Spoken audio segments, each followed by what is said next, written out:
श्री ओम नमः सिद्धिभ्य। एस सुरासुरमणि सिंध वंदिदं धोदघादिकं मलं प्रणमामि वड्ढमाणं तीर्थं धम्मस्कातारं शेषे पुण्यतीर्थहरे ससौ सिद्धे विशुद्ध भावे समणे अणाणदंसण चरित तव वीर्यायारे ते सौवे समगम पतेगमेव पतेगम वंदामि अवट्टन्ते अर्हन्ते मानुषे खेते किच्चारिहन्ताणं सिद्धाणं तैणमो गणहराणम् अज्झावैवगाणं साहूलं चैव सौवेसिं तेसिं विशुद्धदंसं प्राणपहाणासमं समासेज ओवसंपयामि सम्मं जतोणिवाणसंपत्ति।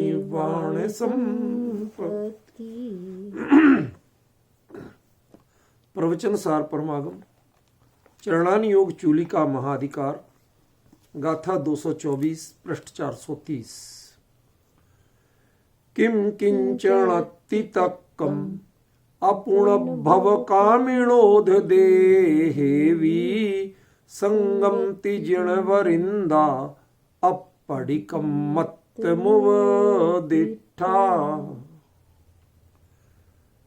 जो बात अभी तक चली कि उपधि का अर्थ परिग्रह नहीं है, संग नहीं है, उसका स्पष्टीकरण इस गाथा में और खुल के आचार्य ने किया।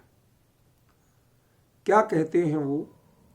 जिणवरिंदा जिनेन्द्र भगवान ने, ध्यान रखना, कुंद आचार्य देव अन्य ग्रंथों में तो जिनेन्द्र भगवान को गवाह के रूप में, साक्षी के रूप में कई बार प्रस्तुत कर देते हैं, लेकिन प्रवचन सार में ऐसा नहीं किया, बहुत कम किया। जब लगा कि ये बात कहना बहुत जरूरी है और अकेले मेरे से लोग मान नहीं रहे, तब उन्होंने ये बात को कही। पहले आपको इस गाथा का मैं अर्थ बताऊं या कुछ भी करूं, पहले आपको थोड़ा सा बैकग्राउंड बताना पड़ेगा, आपको समझना पड़ेगा। खासतौर पे हमारे भाई नवीन जी इस बात पे ध्यान दें, उनको समझना जरूरी है कि ये संग माने, उपधि माने परिग्रह है या संग माने परिग्रह है, और इसकी बात आचार्य कुंद कह क्यों रहे हैं। ख्याल में है ना? पिछली गाथा तक स्पष्ट बात सिर्फ उपधि की थी, परिग्रह की नहीं थी, संग की नहीं थी। इस गाथा में आचार्य संग की बात कर रहे हैं कि लो जिनवाणी में उपधि के ग्रहण करने की छूट है, लेकिन लोग उपधि का अर्थ परिग्रह करके उसका अनर्थ कर रहे हैं। उपधि की छूट परिग्रह के रूप में नहीं। पॉइंट समझ में आ रहा कुछ? तो ये बात कही क्यों? आज के जमाने में तो चलो बहुत प्रासंगिक है कि बहुत इसमें मतलब सारी मर्यादाओं का उल्लंघन हो रहा है, लगभग सभी कर रहे हैं, ऐसा तो नहीं कह रहे, पर बहुत सारे उनके परिग्रह का ठिकाना नहीं। ख्याल में है ना? कोई मर्यादा नहीं रहेगी, कोई विवेक नहीं है, कोई भय नहीं है, उन्हें चिंता नहीं है। तो मैं अब उनके लिए तो क्या कहें भाई, ठीक है, अपना अपना भवितव्य है, जिसकी जैसी भवितव्य है वैसा करेगा, कौन होते उसमें रोकने करने वाले। लेकिन ये बात कुंद क्यों कह रहे? उन्हें 2000 साल के बाद की आज के सारे तमाशे होंगे, ये उन्हें पता था क्या? नहीं पता था, तो उन्होंने क्यों कही ये बताओ हमें। तो आज की बातें छोड़ो, समझ गए ना? कुंद कितने बड़े ज्ञानी आचार्य थे, लेकिन उन्होंने कहीं भी भविष्य वक्ता बनने की कोशिश नहीं की। एक पॉइंट ध्यान रखना, कहीं भी ऐसा प्रयोग नहीं कहा भविष्य में ऐसे लोग होंगे उनके लिए मैं ऐसा कोई प्रयोग नहीं किया। ख्याल में? तो यहां कुंद ने ये संग और उपधि की चर्चा छेड़ी क्यों? चलो उपधि तक तो हमें उपयोग समझ में आ गया, उद्देश्य समझ में आ गया कि इसलिए छेड़ी, लेकिन यहां जो बात संग की कर रहे हैं ये क्यों? उस काल के हिसाब से नहीं, उस काल के हिसाब से माने क्या, वही तो समझना। उस काल में क्या था? क्या साधु परिग्रह रखते थे? क्या साधु गड़बड़ियां करते थे? मुद्दा ये सब नहीं था। दिगंबर जैन मूल संघ में ऐसी कोई गड़बड़ी मूल में नहीं थी। गड़बड़ी कहां से आई कि जब आप कल्पना करिए उस समय भद्रबाहु स्वामी के समय, सम्राट चंद्रगुप्त मौर्य के समय, दुर्भिक्ष के पहले अकेले उत्तर भारत में 24,000 दिगंबर जैन साधुओं का तो बिल्कुल पक्का डाटा मिलता है। एक दो नहीं, 24,000। और उन 24,000 में से 12,000 साधु भद्रबाहु सुरतकेवली के नेतृत्व में यहां से दक्षिण भारत की ओर चले गए थे, और बाकी 12,000 स्थूली भद्र के नेतृत्व में यहां रह गए थे। ध्यान रखिए, वो श्वेतांबर नहीं थे, वो भी दिगंबर ही थे, क्योंकि इसके पहले श्वेतांबर का आता ही पता नहीं था, प्रादुर्भाव ही नहीं हुआ था। समझ गए ना? सारा मूल जैन संघ एक था, वो जैन संघ था, उसमें दिगंबर और श्वेतांबर का नाम नहीं था। निर्ग्रंथ नाम तो था, लेकिन दिगंबर श्वेतांबर नाम नहीं था। और मजे की बात यह है कि श्वेतांबरों के आगमों में भी, चाहे महावीर स्वामी हो या जो परंपरा है, इनको निगंठ भी कहा गया, निगंठ, निगंठ यही कहा गया है। उसमें कहीं भी, ग्रंथ माने परिग्रह, समझ गया ना? उसमें कहीं दिगंबर श्वेतांबर नाम नहीं है। समझ गया? ये तो बहुत बाद में आया। आसंबरोया, सेयंबरोया, आसा माने दिशा, तो दिशा से दिगंबर, आसंबर कहो चाहे दिगंबर कहो, तो आसंबरोया, सेयंबरोया, जो दिगंबर है और श्वेतांबर है, ये चर्चा यद्यपि प्राकृत युग में शुरू हो गई थी, लेकिन वो कुंद कुंद से भी बहुत परवर्ती है। समझ रहे? ये उस समय की नहीं। मूल में जो था संघ वो कैसा था? निर्ग्रंथ संघ ही था, उसमें दिगंबर नाम ही नहीं था। मैं यही तो बता रहा हूं, आप चीज को इधर से उधर बार बार भूल जाते हैं। मैं जो बता रहा हूं उसको समझने की कोशिश करो। उस समय जो जैन संघ था वो जैन मूल संघ कहो, निर्ग्रंथ संघ कहो, यही था। अब उन निर्ग्रंथों में से 12,000 ने तो रिस्क ली, भद्रबाहु स्वामी पर, उनके ज्ञान पर, उनकी क्षमताओं पर विश्वास किया, और सम्राट चंद्रगुप्त मौर्य उनके साथ चले, और वो दक्षिण भारत को चले गए। निमित्त ज्ञान से जाना कि वहां दुर्भिक्ष नहीं पड़ेगा, तो वहां चले गए। लेकिन 12,000 ने इस पर विश्वास नहीं किया। देश के अधिकांश सारे ही एक से एक बड़े बड़े करोड़पति, अरबपति सब जैन थे। उन्होंने कहा महाराज सारे भंडार खोल देंगे, होता क्या है, होने दो दुर्भिक्ष, हमारे भरे पड़े, हमने तो स्टॉक कर लिए। समस्या क्या थी? समस्या ये है कि गेहूं 1 साल बाद अपने आप मिट्टी जैसा स्वाद होने लगता। जितना पुराना चावल, पुराना होने पे स्वाद बढ़ता है, और गेहूं पुराना होने पे स्वाद नष्ट होता है। और चावल की भी एक लिमिट है, 2 साल रह लेगा, 3 साल रह लेगा, इसके बाद वो भी अपने आप खत्म होता है, उसकी आयु इससे ज्यादा नहीं। समझ रहे ना? और दुर्भिक्ष कितने काल का पड़ना था? 12 साल का। उस दूरदर्शिता को देखते हुए तो भद्रबाहु स्वामी दक्षिण गए थे, और जो उत्तर भारत में स्थूल भद्राचार्य रह गए थे वो भी दिगंबर थे, श्वेतांबर नहीं थे। दिगंबर माने निर्ग्रंथ, उसी जैसे भद्रबाहु स्वामी थे ऐसे ही परंपरा के थे। लेकिन उन्होंने विंध्याचल को पार करके दक्षिण की समुद्री जलवायु में जाना, रहना, वहां क्या होगा, कैसे लोग होंगे, कोई दिगंबर मुनि धर्म को जानता होगा कि नहीं, कैसे चर्या होगी, ये अनेक प्रकार की आशंकाएं। सबसे बड़ा खतरा था विंध्याचल को पार करना, सबसे बड़ा खतरा था। विंध्याटवी जो बीचों बीच भारत के एकदम ऐसा विंध्याचल पड़ा हुआ है पूरे भारत को घेरे घेरे, जैसे लेडीज कमर में करधनी पहनती ना, करधनी समझते हो ना, उस टाइप से पूरी एक पर्वत श्रृंखला है। और वह इतनी भयंकर है, इतनी भयंकर है, आज तो उतनी कहां रह गई, देश में जंगल बचे कहां हैं, लेकिन उस जमाने में इतनी भयंकर थी। 8वीं शताब्दी के कवि बाणभट्ट ने, 7वीं 8वीं शताब्दी के कवि हैं, उन्होंने विंध्याटवी का जो वर्णन अपनी कादंबरी नामक एक पुस्तक में किया है, वो कथा है, उपन्यास है एक तरह का, उसमें जो किया है, यदि आप वो पूरा वर्णन पढ़ लें तो आप कांप जाएं।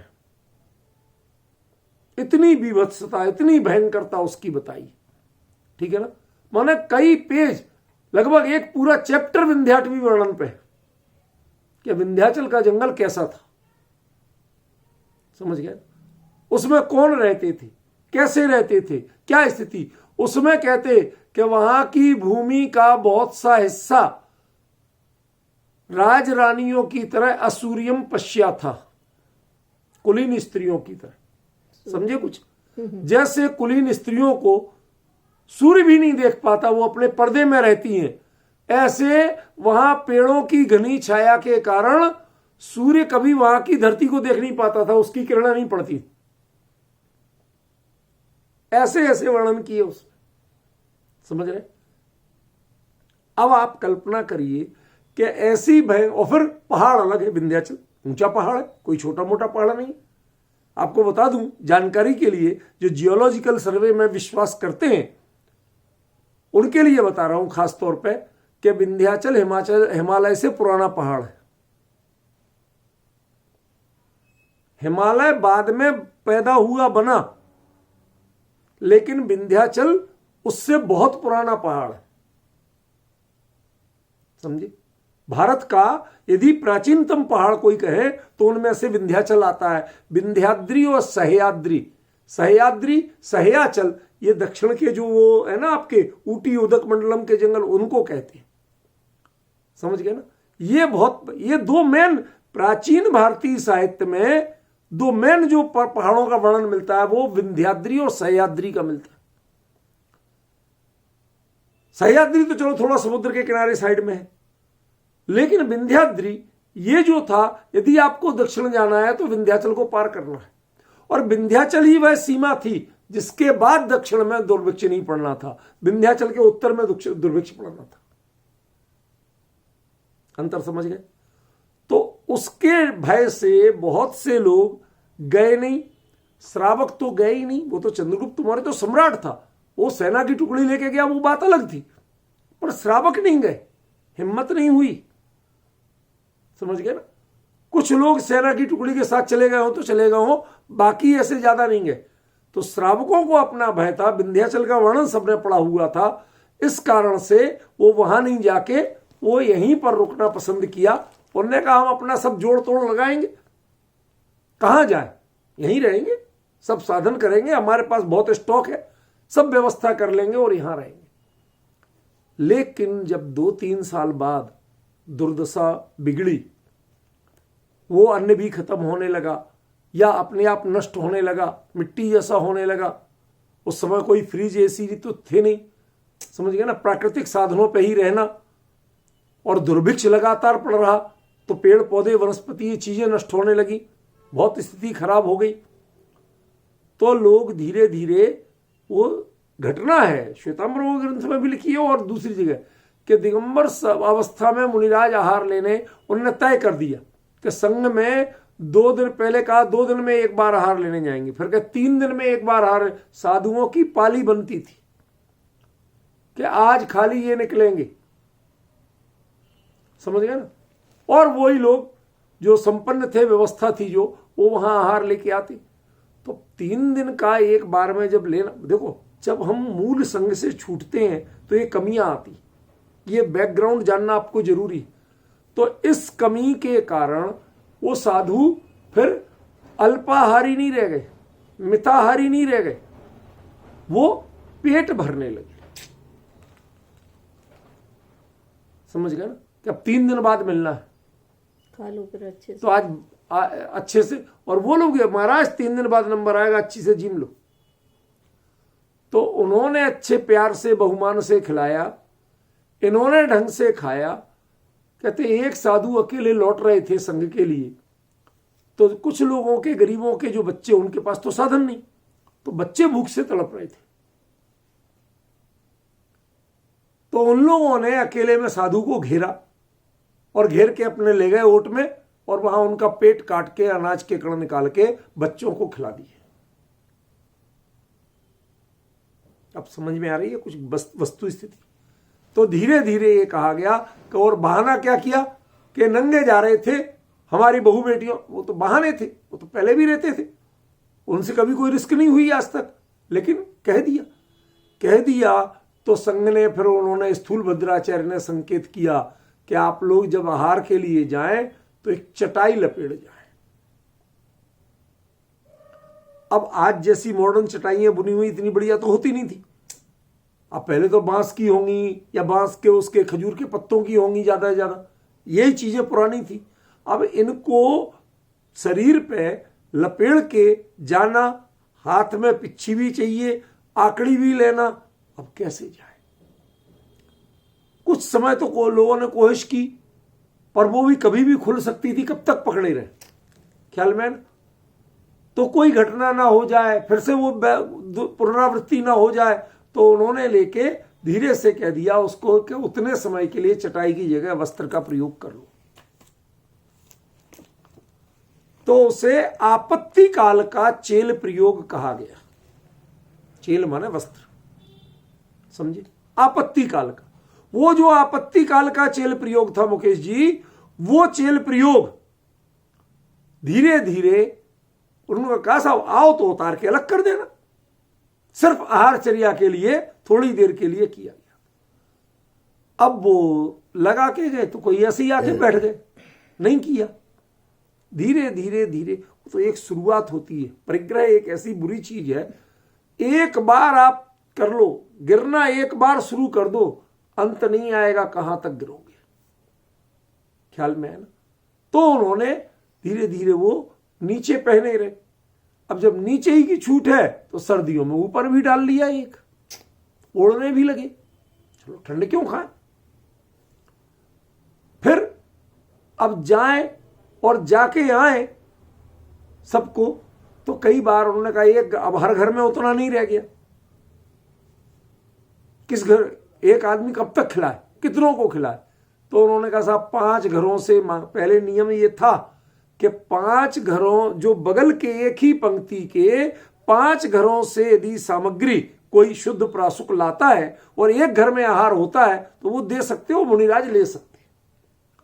वो था क्या कि मुनिराज खड़े होकर आहार ले रहे हैं और उसमें बगल के 5 घर तक के कोई शुद्ध प्रासुक संस्कारी लाए तो वो सामग्री ले सकते थे, ये छूट थी। लेकिन उन्होंने उसका दुरुपयोग क्या किया, देखो हमें ये पक्ष जानना भी बहुत जरूरी है। आपकी एक छोटी सी चीज, छोटी सी बात, उसका कहां तक दुरुपयोग पहुंचता है वो सीखना जरूरी है। क्या तो उन्होंने क्या किया कि साहब वो 5 घर वाली बात थी, तो तुम 5 घर, वो 5 घरों की लाई हुई चीज वो भी तो खाते हैं, पहले भी तो खाते थे, आहार में लेते थे। तुम ये करोगे 5 घरों से मांग लाओ और अपना बैठ के खा लो। तो अब बर्तन चाहिए, फिर बर्तन ज्यादा दिखाओ नहीं तो उनको एक कपड़े में बांधो, समझ गए। पर संग बढ़ता गया, परिग्रह बढ़ता गया, ठीक है। अब ये स्थितियां आ गई कि है तो वो भी जैन ही, शुरू में ये शब्द थे ही नहीं वर्गीकरण के, दिगंबर श्वेतांबर। गलतियों पर जो परिग्रह लिया, संग लिया, उस पर तो आक्षेप किया गया, लेकिन श्वेतांबर दिगंबर का भेद करके कुंद ने भी कहीं नहीं लिखा। आप पॉइंट समझ रहे मैं क्या कहना चाहता हूं। श्वेतांबर दिगंबर क्या वर्गीकरण करके कि श्वेतांबरों को गलत है, ऐसा कुंद ने नहीं लिखा। उन्होंने उन कमियों की ओर इशारा किया कि ये परिग्रह रखते हैं, ऐसा आचरण करते हैं, तो भले ही उन्होंने नरक भेज दिया उनको, लेकिन उन्होंने श्वेतांबर नरक जाए ऐसा कोई प्रयोग कुंद ने नहीं किया। क्यों? क्योंकि भैया साधर्मी है, आज ऐसी स्थिति है, कल सुधर भी सकते। और कुंद ने ही मूल संघ को व्यवस्थित किया। वो शिथिलाचार उत्तर भारत में जो श्वेतांबर नहीं बने थे, वस्त्र प्रयोग जिन्होंने नहीं किया था, कहीं इधर उधर किसी तरह गुफाओं में रह लिए, किसी तरह काम चला लिया। आपको बताऊं एक जानकारी, मैं सत्य की बात नहीं कर रहा हूं, सत्य माने जानकारी तो सत्य ही दे रहा हूं, लेकिन वो सच्चे मुनि थे या नहीं थे ये बात नहीं कर रहा हूं। आपको बताऊं, जिन आचार्य शांति सागर का नाम आप सुनते हो ना 20वीं 19वीं शताब्दी के, वो पहले आचार्य नहीं थे। माने इस परंपरा के बीच में मुसलमानों के कारण बहुत सा गैप रहा ना, अंग्रेजों मुसलमान, तो इस परंपरा के वो पहले आचार्य नहीं थे। 4 आचार्यों का नाम, उनका परिचय, उनका पूरा डिटेल मेरे पास है। वो कैसे थे? ठेठ जंगल में गुफा में रहते थे, और मजे की बात है चारों के नाम लगभग आदि सागर थे। ठेठ जंगल में गुफा में रहेंगे, अपने ध्यान अध्ययन में मग्न।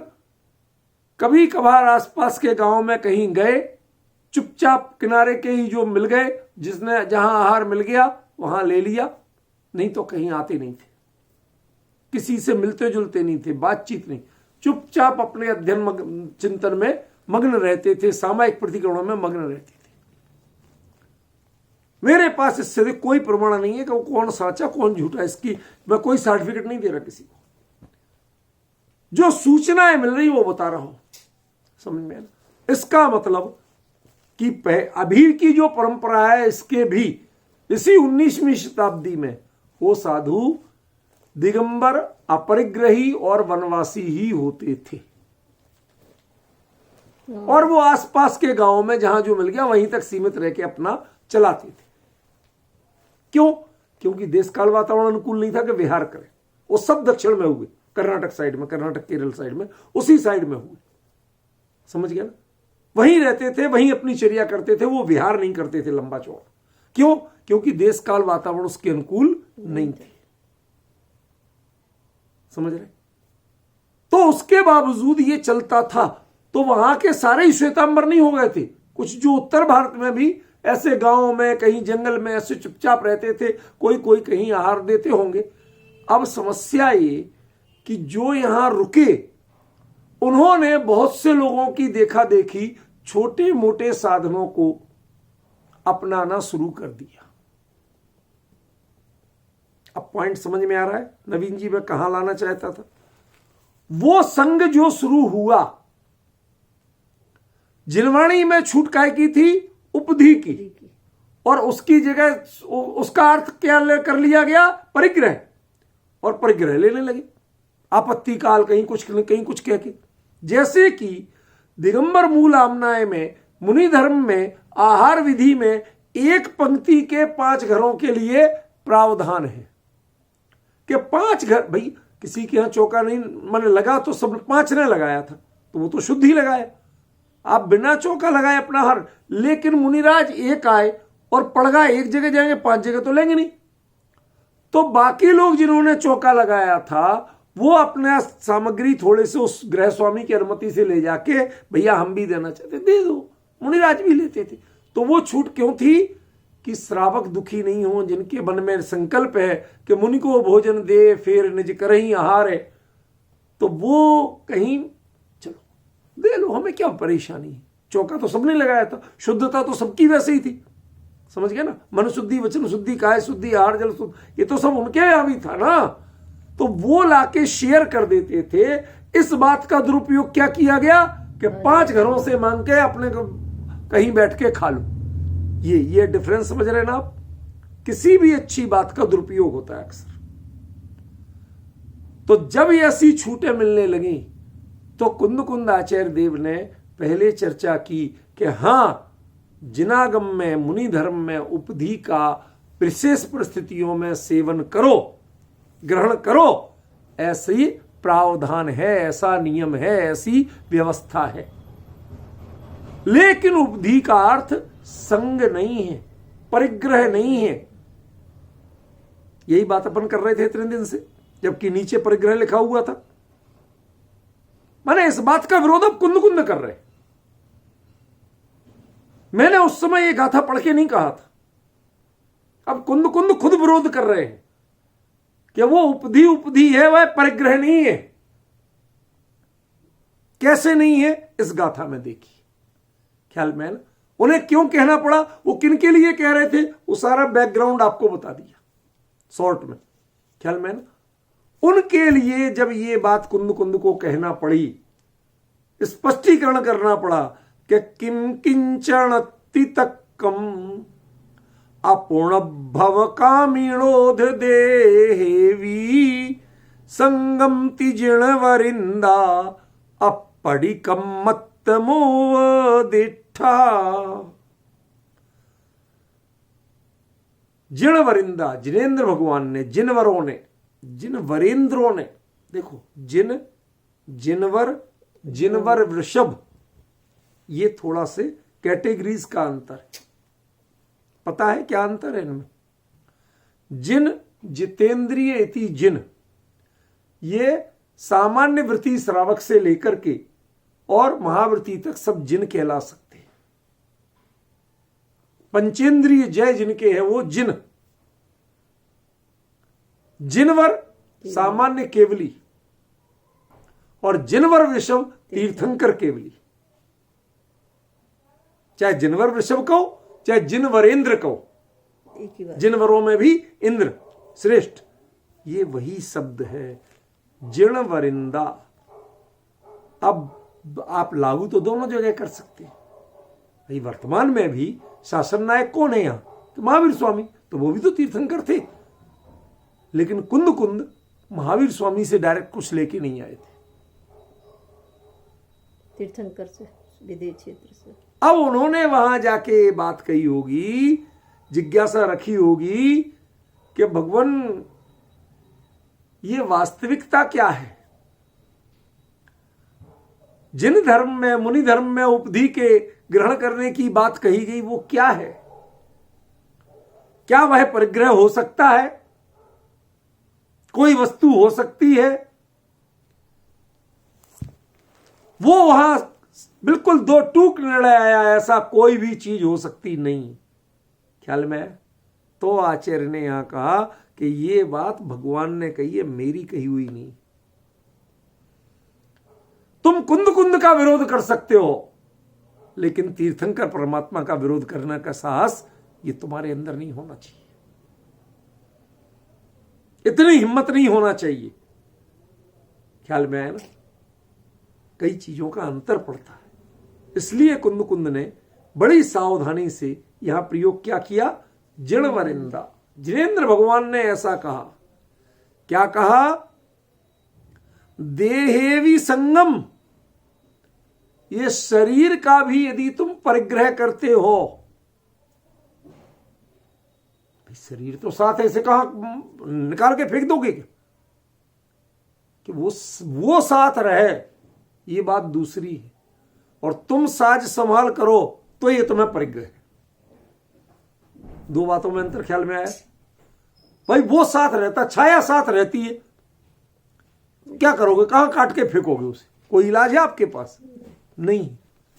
ख्याल में ना, तो वो जो साथ रहे वो बात जुदी है, लेकिन तुम उसकी संभाल करो तो बात भिन्न हो जाती है। विपिन जी, बात समझ में आ रही है? महत्वपूर्ण बात है। तो उन्होंने कहा कि देहेवी संगम, शरीर भी में भी यदि तुम्हें संग बुद्धि हो, परिग्रह बुद्धि हो, साज संभाल की बुद्धि हो, तो वह क्या है? कहते हैं अपूर्ण भव कामिणो, जिन्हें दूसरा भव नहीं चाहिए। मुनिराज का विशेषण सुनो जरा, क्या विशेषण दे रहे? जिन्हें दूसरा भव नहीं चाहिए। सच बताओ ये कौन थे? ये कुंद कुंद खुद थे, अपने लिए रख रहे। क्यों? विदेश क्षेत्र तक गए काय के लिए थे भाई? मुनि तो यही हो चुके थे, भावलिंगी यही थे, गए काय के लिए थे? यदि मोक्ष मिल जाए तो जा, कौन बाद में यार खटराग में पड़ेगा? 2-3 भाव तो कौन अटके? सोचिए जरा, ये कुंद कुंद के शब्दों को जब उनके हृदय में बैठ के देखोगे आप, तो सारा अर्थ एकदम अलग लगेगा। पंडित बन के कहोगे तो कुछ भी नहीं मिलेगा, वो तो स्थूल बातें मिलेंगी। समझे ना, क्या गजब कहा। अपूर्ण भव कामिणो, जिन्हें पुनर्भव की कामना नहीं है, दूसरा भाव चाहिए ही नहीं, इसी भाव से मोक्ष जाना है, इस भाव से जो साधना कर रहे हैं। मतलब कुंद कुंद अभी भी मेंटली प्रिपेयर्ड थे कि यदि मुझे परिहार विशुद्धि सूक्ष्म सांप्राय आदि हो जाए तो आई एम रेडी। क्या देखो, ऐसी चीजें होती हैं लोक में।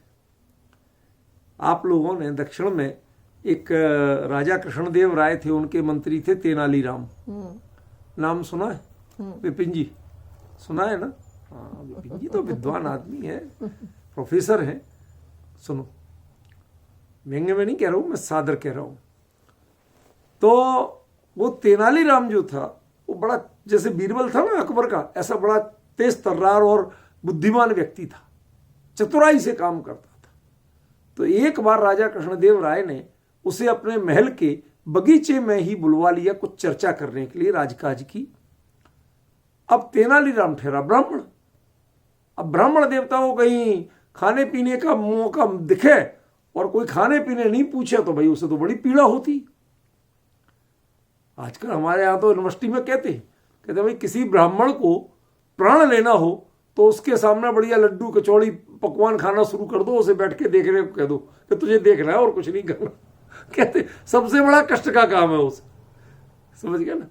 तो खैर ये तो व्यंग्य है, हमें उससे कोई लेना देना नहीं, हम किसी पर कोई कमेंट्स नहीं करना चाहते। तो जो चर्चा चलती है लोग की वो होता रहे। तो तेनालीराम गया, उसने देखा, हमारे यहाँ तो देखो अपन के धर्म में तो निषिद्ध है, लेकिन उनके यहाँ कटहल तो समझते हैं ना, कटहल होता है ना इतना बड़ा फल जो पेड़ के तने से लगता है। हमारे यहाँ जो अष्टमोर में जो कहलाते हैं ना, नहीं पंचउदंबर फल, उनमें आता है कठूमर जिसे बोलते हैं ना, आप कठूमर बोलते हैं, उसी को कटहल बोलते हैं, ख्याल में ना। तो भाई राजमहल के उपवन में यदि जो लगे होंगे तो उन पेड़ों को फलों की जाति भी तो जरा स्टैंडर्ड की होगी, सड़क छाप तो होगी नहीं। समझे ना? तो बड़े स्पेशल क्वालिटी के कटहल लगे, तो बिल्कुल पके हुए, खुशबू आ रही। तो तेनालीराम महाराज की बात कम सुन रहा, उसका दिमाग तो इन पे है कि महाराज, उसने चलो महाराज लास्ट तक ही पूछेंगे, पेड़ में पके ही गए तो तेनालीराम आया है तो खा जा कुछ, लेकिन नहीं पूछा महाराज ने। कामकाज की बात पूरी हुई कि अच्छा भैया जा। उसने कहा मैं खा के रहूंगा। देखा महाराज कैसे नहीं खिलाते। अगले दिन से वह जब राज्यसभा में जाए तो मूंछों पे सरसों का तेल चुपड़ जाए, क्योंकि कटहल में एक चिपचिपा पदार्थ निकलता है सफेद सा, वो जहां लग जाए यदि मुंह पे बालों पे तो वो चमड़ी या बाल लेके निकले। इसलिए मूंछों वालों को कटहल खाने के लिए खास सलाह दी जाती है कि भैया पहले सरसों का तेल पोतो हाथों में, मुंह चेहरे पे, उसके बाद खाना शुरू करना, वरना खाम में मूछे मुड़ाना पड़ेंगे। समझ गया ना? हाँ, विपिन जी तो अच्छा है, ये पंचउदंबर फलों के त्यागी हैं, इसलिए इनको कोई रिस्क नहीं, ये निश्चिंत है, ख्याल में ना। तो उसने तेल लगा के आना शुरू कर दिया, इतना ज्यादा लगाए कि 1-2 बूंद कपड़ों पे टपक जाए। तो राजा ने एक दिन देखा, 2 दिन देखा, तीसरे दिन पूछे लिया, अरे तेनालीराम चक्कर क्या है, तू समझदार आदमी है, तेल क्यों कपड़ों पर टपका के खराब करता है? कहते महाराज बाल हट, त्रिया हट और राज हट, इनका भरोसा नहीं। बच्चा फैल जाए उसकी ही चलेगी, आपकी चलेगी नहीं। लेडीज अड़ जाए तो उसकी ही चलेगी, आपकी चलेगी नहीं। ऐसी राजा अड़ जाए कि ये होना है तो हो गई। अब महाराज आपके यहाँ कटहल पके, पता नहीं कब कह दो कि तेनालीराम कटहल खाओ, अब मैं मौके पर लगाने के लिए तेल कहां से लाऊंगा? तो पहले से प्रिपेयर हो गया, सेल्फ प्रिपेयरमेंट। समझ रहे ना? मुझे खाली इतना बताना था कि वह अपने आप से तैयार हो, इतना देना था, इतना हिस्सा काम का था, पूरी कहानी काम की नहीं थी। समझे ना? वह अपने आप से, आपकी पात्रता क्या है, आपकी आकांक्षा क्या है, आपकी भावना क्या है, क्या उसके अनुसार आप अपने आप को ढालो। क्यों? जब मिल जाए तब लेने को तैयार है। अब पुनर्भव कामिनो, मैं पुनर्भव चाहिए ही नहीं। अब वो कैसे होगा? संकेत समझ रहे? यहां से बात जो शुरू कर रहे हैं उन जीवों की, उन पुरुषार्थियों की, उन चारित्रवंतों की जिनके दूसरा भाव नहीं होता है। एक बात के दो अर्थ लग रहे हैं, समझ रहे? तो आज के कह दें कि भाई हमारे लिए तो अभी कौन सा, हमें तो भव होना ही होना है। ये मुनि धर्म भव ग्रहण करने के लिए नहीं है, ये तो भव का अंत करने के लिए है। निर्ग्रंथ नो पंथ, भव अंत नो उपाय छे, श्रीमद लिखते। ख्याल में है? पढ़ा सुना है? नवीन जी ने तो खूब एक आध दो बार हमें सुनाया भी। निर्ग्रंथ नो पंथ, भव अंत नो उपाय छे। ये निर्ग्रंथ का मार्ग जो अपनाए, ये तो संसार के अंत का उपाय है। अपूर्ण भव कामिनो, जो पिच्छी कमंडल लेता है, मुनि दीक्षा लेता है, वह अगले भाव की भावना से नहीं लेता, इसी भाव में भाव का अभाव करने की भावना से लेता है। जिसके इतनी उदात्त भावना है वही मुनि धर्म पाल सकता है निर्दोष, वरना दोष लगे बिना नहीं रहेगा। जो कहेगा अभी तो काम चला लो आगे देखेंगे, उसकी कभी शुद्धि नहीं हो सकती। जो बच्चा अभी तो देर है, परीक्षा में, परीक्षा के दिनों में पढ़ लेंगे, अभी क्यों, वो टॉप नहीं आने वाला। टॉपर को तो वो दिन कम लगते हैं कि इतने से दिन सेमेस्टर और एग्जाम उसे कम लगते हैं। एक एक दिन का मैनेज करना, एक दिन यदि कहीं कोई घर में लोग आ गए तो वो परेशान हो जाता है। अरे तुम्हारे मेहमान आ रहे, मम्मी तुम तो कह दिया मेहमान आ रहे, इधर मेरी पढ़ाई का क्या होगा, ये घंटे में कहां से लाऊंगा। फिर वो रात को देर तक जगता है। डिफरेंस समझ रहे? उसके लिए रंच मात्र भी ये विकल्प ही नहीं है कि कितने दिन बाकी हैं, कितने भाव बाकी हैं। ये सोच के कोई मुनि दीक्षा नहीं ली जाती है, वरना शिथिलाचार के अलावा कुछ नहीं होगा। इसी भाव से मुझे भव का अंत करना है, इस भाव से मुनि दीक्षा ली जाती है। ख्याल में है ना? इसलिए तीसरा अर्थ क्या हो गया कि जितने मुनिराज होते हैं वो अपुनर्भव कामी ही होते हैं।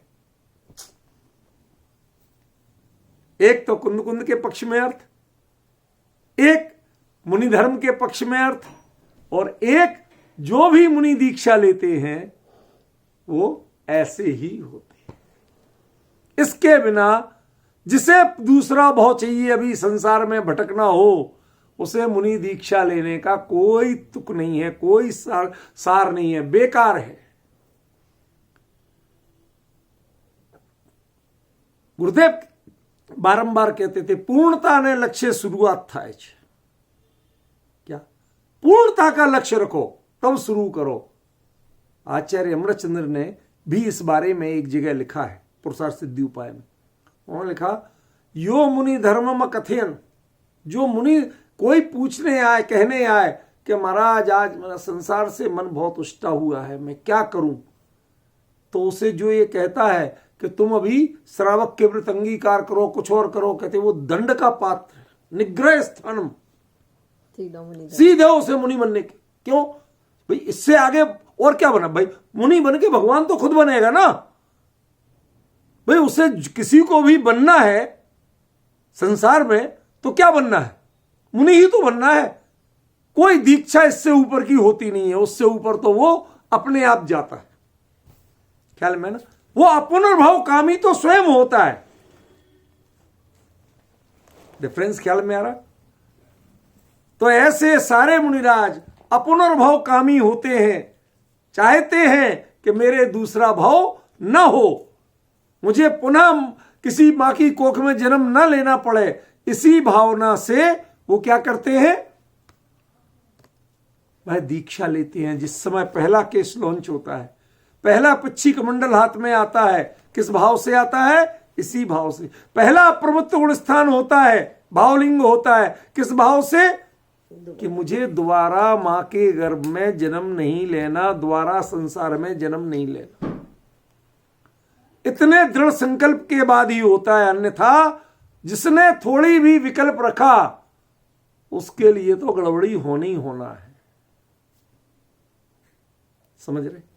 तो वो जो पुनर्भव कामी है उनमें देहेवी संगमति, शरीर भी संग रूप है, परिग्रह रूप है। कहते वो तो तुम शरीर में परिग्रह बुद्धि नहीं कर सकते। मजे की बात बताऊं, पद्म प्रमलधारी देव नियमसार की टीका में अनेकों जगह लिखते हैं, गात्र मात्र परिग्रह से, जिनके शरीर ही एकमात्र परिग्रह है, ऐसे पद्म प्रमलधारी देव अपना परिचय दे रहे। लेकिन यहां कुंद कुंद कह रहे हैं। आप अंतर समझिए, ये गुरु और चेले में, ग्रंथकार और टीकाकार में अंतर समझिए।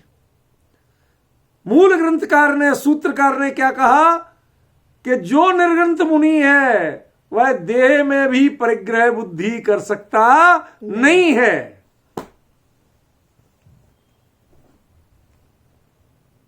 पॉइंट तो विचार करो।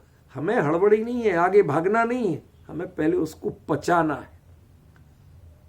ठीक है, खाली सुनाना नहीं है, समझ में भी आना चाहिए कि हम क्या पढ़ रहे हैं। कैसा होना चाहिए? अपुन देहेवी संगमति, देवी संग है। इस बारे में किम किंचणंति तक्कम, किम किसी प्रकार, क्या देह भी हो सकता है, किंचन थोड़ा बहुत तो हो सकता है कि ऐसा भी जो तर्क करे, ऐसा भी जो विचार करे, उसकी छूट निर्ग्रंथ मुनि धर्म में नहीं है।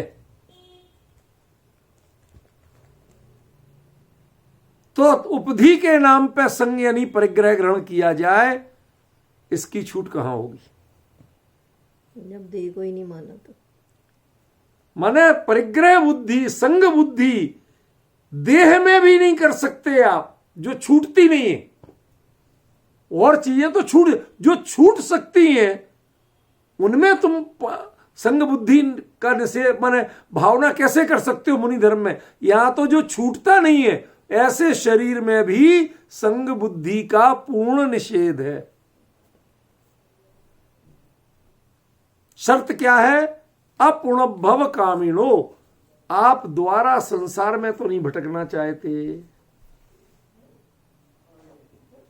तय करो, आना है द्वारा। अमेरिकन वीजा लेने जाओ तो वहां पर वो पूछते आप कितने दिन के लिए जा रहे? 15 दिन के लिए। 2-4 दिन बढ़ भी सकता है। कोई रिश्तेदार तुम्हारे कौन रहते? फला रहते। तो उन्होंने कहा कि 2-4 दिन रुक जाओ, तो रुक भी सकते हो। अरे साहब कैसे रुकेंगे? उसके बाद हमारे यहां बेटी की शादी है, हमें अपनी तैयारी करना। बिल्कुल नहीं, उसका वीजा स्वीकृत हो जाएगा। देखेंगे भाई साहब और विचार करेंगे, उनका कैंसिल हो जाएगा। जिसके विचार में कचास है, जिसे लौट के आने की गारंटी नहीं है, उसको देते ही नहीं। अब लोग छल करके बोल तो देते हैं ऐसा, उनको ट्रेनिंग दी जाती है वगैरह, ऐसे ही बोलना, तो वो बेचारे जो आप कह रहे हो उसी के आधार पर लगा देंगे। लेकिन असलियत में यदि निश्चल हृदय से हो तो वो इस चीज को परखना चाहते। कई बार कहते हैं आप लौट के आओगे, इसकी क्या गारंटी, इसका कोई डॉक्यूमेंट लगाओ। तो समझदार लोग ऐसे शादी वादी के कार्ड हो, साहब 15 दिन बाद हमारे यहां शादी है, हम रुक कैसे सकते? आप डिफरेंस समझ रहे हैं ना? तो आपको लौट के नहीं आना, इसकी गारंटी का प्रमाण पत्र लगाओ। तो क्या लगाया? अपुनर्भव कामिनो, मैं तो अपुनर्भव की भावना से ही दीक्षा ली है। द्वारा संसार में आने के लिए, द्वारा जन्म लेने के लिए ये मुनि दीक्षा ली ही नहीं है, ये निर्ग्रंथ दीक्षा ली ही नहीं है। नवीन भाई जरा कल्पना करिए किस मुनि धर्म की चर्चा है। मैंने आपको कहा था कि ये जो चरणान योग चूलिका है, इसका मुख्य लक्ष्य यथाख्यात आदि जो चारित्र हैं 3, जो यहां नहीं होते थे, उनका वर्णन करना है। यह शब्द कितना महत्वपूर्ण है। जिन्हें पुनर्भव नहीं चाहिए, अब उनकी चर्चा चलने वाली है। जिन्हें मुनि दीक्षा लेने के बाद ये पता है कि हमारा दोबारा भव होगा, जो ऐसा सोच के भी लेते हैं, होगा बात अलग है, लेकिन ऐसा सोच के लेते हैं, वो नहीं पाल सकते मुनि धर्म। जिसे इसी भव में भव का अभाव करना हो, ऐसा दृढ़ संकल्प हो, तो भाई साहब ये मुनि दीक्षा के बाद मनुष्य भाव का एक एक पल भाई कम लगता है। 70 साल की आयु भी कम लगती है। ख्याल में आया कि नहीं आया? फिर एक शब्द क्या कहा, अभी तो शब्दार्थ कर रहा हूं, इसका मर्म तो अभी चलेगा। और अपरिकम्मत्य मुद्दिठा, उसको अप्रतिकर्म कहा गया है। देह में भी कोई संगपना कब होता है? यदि देह में कुछ भी संस्कार पने की भावना आ जाए, संवारने की भावना आ जाए, बाल संवर जाए, आपका आसन संवर जाए, किसी को देख करके यदि आप संभलने का भाव आ जाए। मैं गहरी बात कहने वाला हूं, जरा सावधानी से सुनना। क्या कोई मुनिराज बैठे थे, अपने सहज बैठे थे, कोई परिवार वाले सपरिवार एक सेठ दर्शन करने आया। उसकी पत्नी भी थी, बहू भी थी, बेटी भी थी, बेटा भी था, सब थे, दर्शन करने आए। पहले सेठ आया, वो सीधे बैठे रहे, कोई बात नहीं। इतने में वो सेठ इसलिए आया था कि भाई महाराज जी कहीं ध्यान व्यान में किसी प्रतिक्रमण में तो नहीं है, देख ले। इतने में उसने देखा ठीक ठाक है, तो उसने कहा बच्चों आ जाओ। तो उसको देख के तो महाराज जी ठीक बैठे रहे, और बच्चों को आते दिखे तो थोड़ा ठीक आसन वासन लगा के बैठ गए, ताकि लेडीज हैं, किसी के सामने कोई अंग आदि का दर्शन ना हो, ऐसा ना लगे किसी को। विवेक का काम किया कि नहीं? ये महाविवेक का काम। क्यों? क्योंकि तुम्हें देह में अपनत्व, देह के अंगों की पहचान, उसके कारण काम का परिचय, किसी को क्या हो सकता, ये विकल्प तुम्हें आया क्यों? तुम्हें संवारने का भाव हुआ क्यों? यदि है ही तो तुम्हें हमेशा इतना संभल के रहना चाहिए। क्यों? क्योंकि तुम्हें अंगों में, ये देह में प्रबुद्धि अभी तक जगी नहीं, अंग विशेष की तुम्हें पहचान है, ये भी प्रतिकर्म है।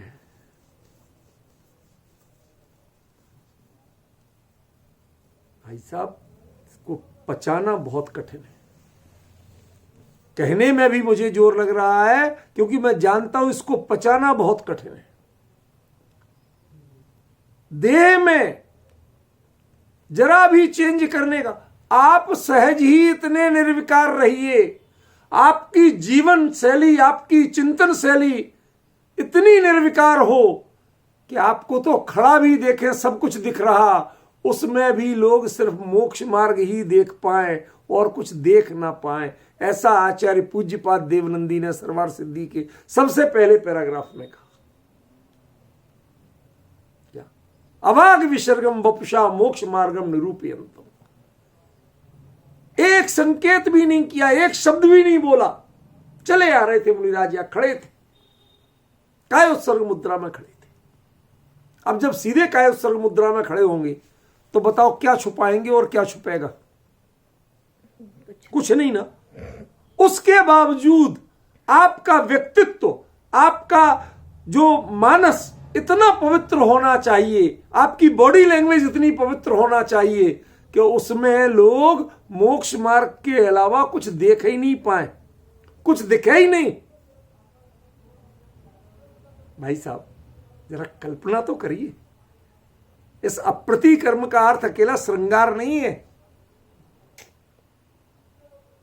अब प्रतिकर्म, यदि आप अपने आप को बड़ा दिखाने के लिए, जैसा आपको बताया था, कमंडलों का रंग, पिच्चियों का रंग, पिच्चियों की साइज, आजकल ये चलती है रूपल बेन, मुझे तो कहते हुए डर लगता, जानता बहुत कुछ हूं क्या। छोटी पिच्ची साधु महाराज की, थोड़ी बड़ी पिच्ची उपाध्याय महाराज की, और बड़ी पिच्ची आचार्य महाराज की। अरे भैया, ये पिच्ची काय के लिए होती है? पद के लिए होती है कि संयम के लिए होती है? संयम तो तीनों को एक जैसा करना, प्राणी संयम, समझ गए ना। तो फिर बड़ी क्यों? ये तुम्हारी पहचान क्यों बनी? ये प्रतिकर्म है, आप श्रृंगार कर रहे हैं। कल्पना कर सकते हो, ये श्रृंगार है, स्टेटस सिंबल बना रहे हैं आप।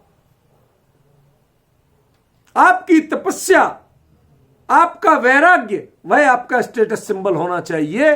लेकिन आपने साथ के जो संयम के उपकरण थे उनमें भी आपने श्रृंगार कर दिया और उनको अपना स्टेटस सिंबल बना लिया।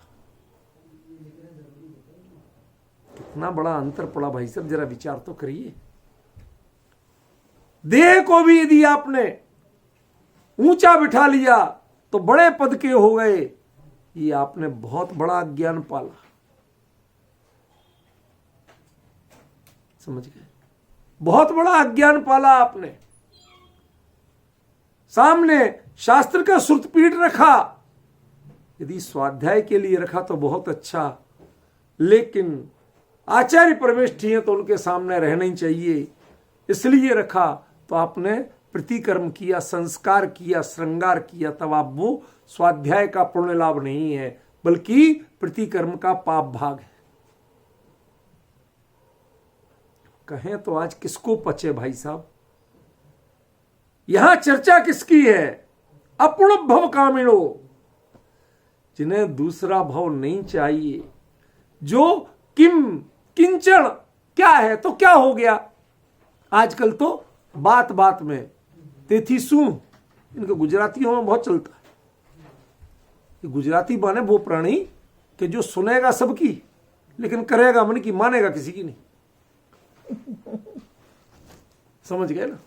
इसलिए वो हर बात में कहते थी सु, और वो प्रमाण क्या देते कि वो कुंद अमृतचंद्र महाराज थे ना, वो भी लिखते थे बाद में तथा किम है, घबराना मत। अकलंक देव ने भी स्वरूप संबोधन पंचविंशति में लिखा तथा किमिति मुदगरोयम, उससे क्या हो गया? ये तो मुदगर है। मुदगर माने एक बार सिर पे पड़े तो सिर का कचूमर निकल जाए, ऐसा। ये तथा किम, उससे क्या तो क्या हो गया। आजकल कोई व्यक्ति गलती करता है और यदि आप उससे तुमने ऐसा किया तो छूटते ही उत्तर आता है तड़ से, तो क्या हो गया? किम किंचन, इतना ही सा तो किया। समझ रहे भाई साहब? क्या रखा? कुछ नहीं, एक जरा सी चीज। हमने तो लैपटॉप रखा भाई साहब स्वाध्याय के लिए, समझ रहे? छूट तो इतनी होनी चाहिए। काय से पढ़ेंगे इतनी जिनवाणी, इतनी लेके कहां कहां घूमेंगे। अरे भैया, तुम्हें दूसरों को मोहित करने के लिए मुनि दीक्षा ली है कि स्वयं मुग्ध होने के लिए होकर के मुनि दीक्षा ली है? क्या करना? ईमानदारी से भी मुनिचर्या निभाओगे और ध्यान करना तुम्हें आता है तो भाई साहब लैपटॉप के जिनवाणी की भी जरूरत नहीं। आधा समय तो जाएगा मुनिचर्या में, कब कितने प्रतिक्रमण करना, क्या करना उसमें, और बाकी ध्यान में। अब तुम या स्वीकार करो कि हमें ध्यान करना नहीं आता और हम ईमानदारी से सही प्रतिक्रमण करना नहीं जानते, तब तुम्हारी बात हम मान लेंगे कि हां तुम जो लिए हो। अब तुम जब साधु ही नहीं हो तो तुम कितनी परिग्रह लिए रहो, हम उसमें क्या कमेंट्स करें? नो कमेंट्स, समझ गए ना। तुम्हें पुनर्भव की कामना है, मानते हो कि होगा, इसीलिए दीक्षा ली है। अभी तो जितना पंचम काल है भाई, ऐसे ही इतना ही चलता है, पंचम काल के हैं, चौथे काल के थोड़ी। अरे भाई, ये पंथ, ये मुनि पंथ, ये काल का बंधा हुआ नहीं है, ये काल का गुलाम नहीं है। पंचम काल के साधु हो, मोक्ष नहीं जा सकते ये गारंटी हो, तो भी यहां दीक्षा लेते समय एक ही भावना होती है, और वो क्या होती है? अपुनर्भव कामी। मुझे पुनर्भव की आकांक्षा है ही नहीं। आकांक्षा तो दूर, ऐसी भावना भी नहीं है, मैं होने ही नहीं दूंगा। इस दृढ़ संकल्प के साथ ये पिच्छी कमंडल हाथ में लिए। समझ में आया? ये स्वरूप है मुनि धर्म का। और हम लेके कहां पहुंच गए? कोई लिमिट ही नहीं। एक बार जिसे संसार में रहने की भावना हो, उसका अंत नहीं आएगा परिग्रह का, संग का अंत नहीं आएगा। संग का अंत कब आएगा? कि जब पहले अपुनर्भव की कामना हो। ईमानदारी से अपने हृदय में झांको, मुझे दोबारा संसार में आना ही नहीं, किसी मां को रुलाना नहीं, ये संकल्प लो, तो तुम्हारी तैयारियां दूसरे तरह से होंगी। फिर तुम किसी को, अपनी सगी मां को भी दर्शन नहीं देना चाहोगे। समझ में आया? किसी से कोई मतलब ही नहीं, नितांत अपरिचित पने का भाव आ जाएगा। ये देह भी क्यों? एक जन बोले, आज की बात है, नाम नहीं बताऊंगा, आज की मतलब इसी काल की बात है, इसी शताब्दी की। देखा, बड़े उससे दिखा रहे, इतना देखो ऐसे मैल लगा, तो हमारे धर्म में हमारी शान है। मुनि का तन मलिन है, तो हमारी शान है। अरे तुमने उसको भी संस्कार बना दिया। डिफरेंस समझिए। किसी का चकाचक साफ है तो वो उस पर मुग्ध है, उसको देखो हम तो भैया फिट रहते हैं, हमारे से तुम्हें इन्फेक्शन नहीं हो सकता, हम तो साफ सुथरे रहते हैं। ये भी संस्कार है, ये भी विकार है। और यदि तुम्हें उस मैल में अपनी पदवी की गरिमा दिखती है, महानता दिखती है, उससे उसको तुम एक सर्टिफिकेट की तरह यूज करना चाहते हो, तो माफ करना, वो भी संस्कार है। समझ में आया? वो होता है जो देह की परवाह नहीं करते, उनके होता है, ये एक अलग बात है। लेकिन उनको, उनसे जो प्रसन्न होते हैं, देख के गर्व करते हैं, वो वहां पाप हो जाता है, अपराध हो जाता है, वो संस्कार कहलाता है। ये धर्म अपरिकम्म है, जिसमें प्रतिकर्म नहीं कर सकते आप, संस्कार नहीं कर सकते आप, साज संवार नहीं कर सकते आप, उस पर गर्व नहीं कर सकते। जो देह के स्वरूप हैं, उस देह में यदि जरा भी आपको कहीं गर्व की बात लगने लगे, तो वह देह क्या बन जाएगी? संगमती, वह संग बन जाएगी, परिग्रह बन जाएगी। कोई भी स्थिति हो, मुझे क्या, कोई मतलब ही नहीं। आप मेरी बात करो ना, इसकी बात क्यों करो? समझ में? वो एक व्यंग्य चलता है कि एक बच्चे की डायरी में टीचर ने लिख के भेजा कि इस अपने बच्चे को ढंग से नहला के भेजा करो, इससे बदबू आती। तो उसकी माँ ने लिख के भेज दिया, मैं ऐसे पढ़ाने के लिए भेजती हूं आपके पास, सूंघती क्यों ऐसे? मतलब तर्क वितर्क का तो कोई अंत नहीं है, लेकिन समझने की बात समझ में आ रही है। जो देह, इसकी क्या दशा है, ये मेरे देखने का विषय ही नहीं। आप मुझसे मेरी बात करो ना। इसीलिए मुनिराज से कभी ये नहीं पूछ सकते, महाराज जी तबीयत ठीक है। यदि पूछते हैं तो आप श्रावक नहीं हैं, आप नितांत मूढ़ हैं, अज्ञानी हैं। मुनिराज को आपसे बात तक नहीं करना चाहिए, उत्तर नहीं देना चाहिए। क्यों? श्रावक के श्रावक पने की पहचान, यदि मुनिराज से कुछ पूछना भी है उनके बारे में, तो महाराज रत्नत्रय कुशल है, दैट्स ऑल। रत्नत्रय आत्मा का धर्म है, देह का धर्म नहीं। महाराज बड़े कमजोर से लग रहे हो, शरीर, स्किन बिल्कुल ठंड के मारे रूखी रूखी हो रही है, फटी सी हो रही है।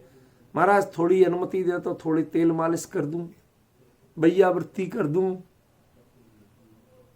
तू है कौन भाई? जैनी है क्या?